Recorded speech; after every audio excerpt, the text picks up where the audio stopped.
తెలంగాణ రాజకీయాల్లో మునుపెన్నడూ చూడని high drama మొదలైంది. అధికారంలో ఉంటే అందరూ అండగా ఉంటారనుకుంటే ఇక్కడ సీన్ రివర్స్ అవుతోంది. నిన్నటిదాకా గాంధీ భవన్లో సందడి చేసిన నేతలు ఇప్పుడు గజ్వేల్ ఫామ్ హౌస్ బాట పడుతున్నారు. జగిత్యాల గడ్డపై గులాబీ బాస్ కేసీఆర్ గర్జించారో లేదో అటు కాంగ్రెస్ కోటలో పునాదులు కదిలిపోయాయి.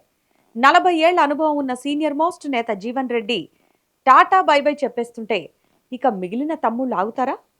ఈ రోజు మన స్పెషల్ అనాలిసిస్లో కాంగ్రెస్లో మొదలైన ఈ ఆపరేషన్ రివర్స్ వెనక ఉన్న ఇన్సైడ్ స్టోరీ ఏంటి, క్యూలో ఉన్న హేమాహేమిలు ఎవరు, క్లియర్ కట్ విశ్లేషణ చూద్దాం.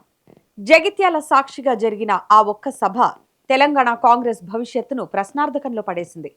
ముఖ్యంగా జీవన్ రెడ్డి లాంటి నాయకుడు, కాంగ్రెస్ సిద్ధాంతమే ఊపిరిగా బతికిన నేత కారెక్కేయడం అంటే అది మామూలు విషయం కాదు. అరే, జీవన్ రెడ్డి గారే భవిష్యత్తు కోసం కారెక్కారంటే మనకిక్కడ ఏం మిగులుతుంది అని సగటు కాంగ్రెస్ నేతలు ఇప్పుడు తలలు పట్టుకుంటున్నారు. తెలంగాణలో కాంగ్రెస్ అధికారంలోకి వచ్చి 2.5 అవుతున్నా నామినేటెడ్ పోస్టుల భర్తీ ప్రక్రియ నత్తనడకన సాగుతుండడం ఇప్పుడు పార్టీలో తీవ్ర చర్చనీయాంశంగా మారింది. పార్టీ కష్టకాలంలో ఉన్నప్పుడు జెండా మోసిన ద్వితీయ శ్రేణి నాయకులు, నియోజకవర్గ స్థాయి నేతలు ఇప్పుడు తీవ్ర అసహనానికి గురవుతున్నారు. పదవులు ఇస్తారా, పార్టీ మారమంటారా అని ప్రశ్నిస్తున్నారు. 10 ఏళ్ల పాటు ప్రతిపక్షంలో ఉన్నప్పుడు చాలా కష్టాలు పడ్డామని వాపోతున్నారు కాంగ్రెస్ పార్టీ నేతలు. కాంగ్రెస్ను అధికారంలోకి తీసుకురావడంలో కీలక పాత్ర పోషించిన తమను పార్టీ పట్టించుకోవట్లేదంటూ ఫైర్ అవుతున్నారు. కార్పొరేషన్ చైర్మన్ పదవులు, లైబ్రరీ చైర్మన్, మార్కెట్ కమిటీ వంటి పదవుల కోసం చాలా మంది ఆశావహులు ఎదురు చూస్తున్నారు. పదవులు లేకపోవడంతో నియోజకవర్గాల్లో అధికారుల వద్ద తమకు సరైన ప్రాధాన్యత దక్కడం లేదన్నది కాంగ్రెస్ నాయకులు ఆరోపిస్తున్నారు. పదవులు లేకపోవడంతో నియోజకవర్గాల్లో అధికారుల వద్ద తమకు సరైన ప్రాధాన్యత దక్కడం లేదని కాంగ్రెస్ నాయకులు ఆరోపిస్తున్నారు. ఎన్నికల సమయంలో సొంత నిధులు ఖర్చు చేసి పార్టీని గెలిపించుకున్నామని, ఇప్పుడు కనీసం గౌరవప్రదమైన పదవి ఇవ్వకపోతే ఎలా అని పార్టీ ముఖ్య నేతలను నిలదీస్తున్నారు. ఇప్పటికే 2.5 ఏళ్లు దాటింది. ఇంకో సంవత్సరం అయితే ఎన్నికల ఏడాదిలోకి ప్రవేశిస్తాం. అంటే ఇప్పటికిప్పుడు నామినేటెడ్ పోస్టులు భర్తీ చేసినా పట్టుమని 2 ఏళ్లు కూడా తాము ఆ పదవిలో కొనసాగలేమన్నది వారి ఆవేదన. అందుకే పదవులు ఆశిస్తున్న నేతల్లో సహనం నశిస్తోంది. పార్టీ కోసం పనిచేసినా ఫలితం లేనప్పుడు ఇక్కడ ఉండటం ఎందుకు అనే భావన పలువురిలో వ్యక్తమవుతోంది. ఈ క్రమంలోనే కొందరు నేతలు ఇతర పార్టీల వైపు చూస్తున్నట్టు ఊహాగానాలు వినిపిస్తున్నాయి. నిజానికి రాష్ట్రంలో నామినేటెడ్ పోస్టుల భర్తీ వ్యవహారం ఒక అడుగు ముందుకు 2 అడుగులు వెనక్కి అన్నట్టుగా మారింది. పదవుల భర్తీపై ఇప్పటికీ స్పష్టత లేకపోవడం వల్లే కార్యకర్తలు తీవ్ర నిరాశకు గురవుతున్నారు. నామినేటెడ్ పోస్టులు భర్తీ చేయకుంటే ఎవరికి ప్రయోజనమో అర్థం కావడం లేదని, ఎవరికో ఒకరికిస్తే వాళ్లైనా సంతోషంగా, సంతృప్తిగా ఉంటారనే అభిప్రాయం నాయకుల్లో వ్యక్తమవుతోంది. మేము పదవుల కోసం పని చేయలేదు, కానీ అధికారంలో ఉన్నప్పుడు కూడా గుర్తింపు లేకపోతే కార్యకర్తలకు ఏం సమాధానం చెప్పాలి? అధిష్టానం వెంటనే స్పందించకపోతే భవిష్యత్ కార్యాచరణ ఆలోచించాల్సి ఉంటుందని ఓ కీలక నేత తన అనుచరుల వద్ద వాపోయినట్లు తెలుస్తోంది. రాష్ట్రంలో ఆర్టీసీ చైర్మన్, మహిళా కమిషన్, పంచాయతీరాజ్ ట్రిబ్యునల్ సహా ఇంకా అనేక కీలక పదవులు ఖాళీగానే ఉన్నాయి.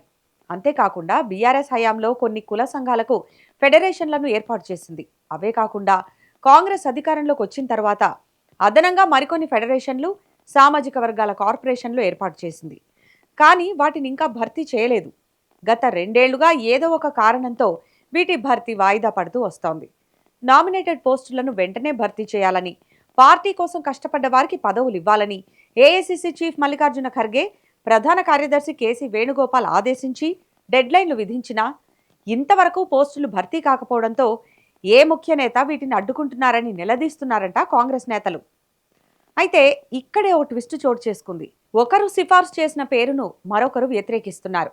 తాము సూచించిన వారికి, తమ నియోజకవర్గానికి, తమ సామాజిక వర్గానికి చెందిన వ్యక్తికి ఇవ్వాలని పట్టుబడుతున్నారు. దీంతో ఎవరికి పదవి ఇవ్వాలో తెలియక పార్టీ పెద్దలు తలలు పట్టుకుంటున్నట్టు తెలిసింది. ఒకరికి పదవి ఇస్తే నలుగురు వ్యతిరేకించడమో, అసంతృప్తి, ఆగ్రహం వ్యక్తం చేయడమో జరుగుతుందని, దీనికంటే పెండింగ్లో పెట్టడమే బెటర్ కదా అని కొందరు కీలక నేతలు ఆలోచిస్తున్నట్లుగా చర్చ జరుగుతోంది.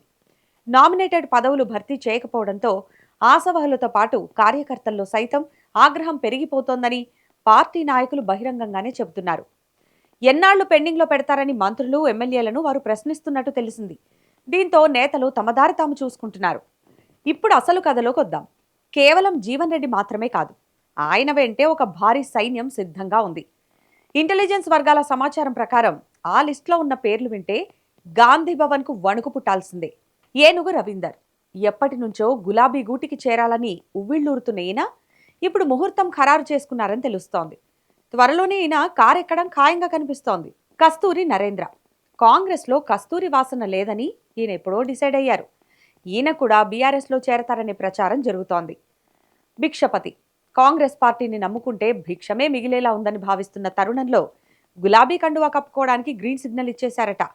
కాటా, భీంభరత్, సరిత, తిరుపతయ్య వీరంతా ఇప్పటికే పింక్ కండువా కోసం కొలతలిచ్చేశారని టాక్. అధికారం చేతిలో ఉన్న కాంగ్రెస్ నేతలు ఎందుకు పారిపోతున్నారు? దీనికి రీజన్స్ సింపుల్ బాస్. బయట నుంచి వచ్చిన ఎమ్మెల్యేలకు ఇస్తున్న ప్రాధాన్యత చూసి దశాబ్దాలుగా జెండా మోసిన సొంత పార్టీ నేతలు కుమిలిపోతున్నారు. ఒకరికి ఇద్దరు నేతలు, నలుగురు గ్రూపులు. ఎవరికి వారే యమునా తీరే అన్నట్టుంది పరిస్థితి. కేసీఆర్ మళ్లీ యాక్టివ్ అవ్వడం, జగిత్యాల సభకొచ్చిన రెస్పాన్స్ చూశాక మళ్లీ పవర్ బీఆర్ఎస్దే అన్న సంకేతాలు వెళ్లడం. ఇప్పటికే అగ్రనేతలతో రహస్య మంతనాలు పూర్తయ్యాయి. ఈ ఏడాదిలోపే ఈ భారీ చేరికలు ఉండబోతున్నాయి. అంటే ఎన్నికలకు ఇంకా టైం ఉన్నా ఇప్పుడే టికెట్ కన్ఫర్మ్ చేసుకునే పనిలో పడ్డారు నేతలు. అధికారంలో ఉండి కూడా ప్రతిపక్షంలోకి వెళ్లడం అంటే అది ఒక్క కాంగ్రెస్ నేతలకే సాధ్యం. మొత్తానికి చూస్తుంటే తెలంగాణలో రాబోయే రోజుల్లో రాజకీయం రసవత్తరంగా మారబోతోంది. కాంగ్రెస్ తన సొంత మనుషుల్ని కాపాడుకోలేక చతికిల పడుతుంటే బీఆర్ఎస్ మాత్రం ఫుల్ జోష్తో దూసుకుపోతోంది. మరి ఈ వలసలను రేవంత్ రెడ్డి ఆపగలరా? లేక వచ్చే ఎన్నికల నాటికి కాంగ్రెస్లో జెండా మోయడానికి కూడా నేతలు మిగిలేలా లేరు?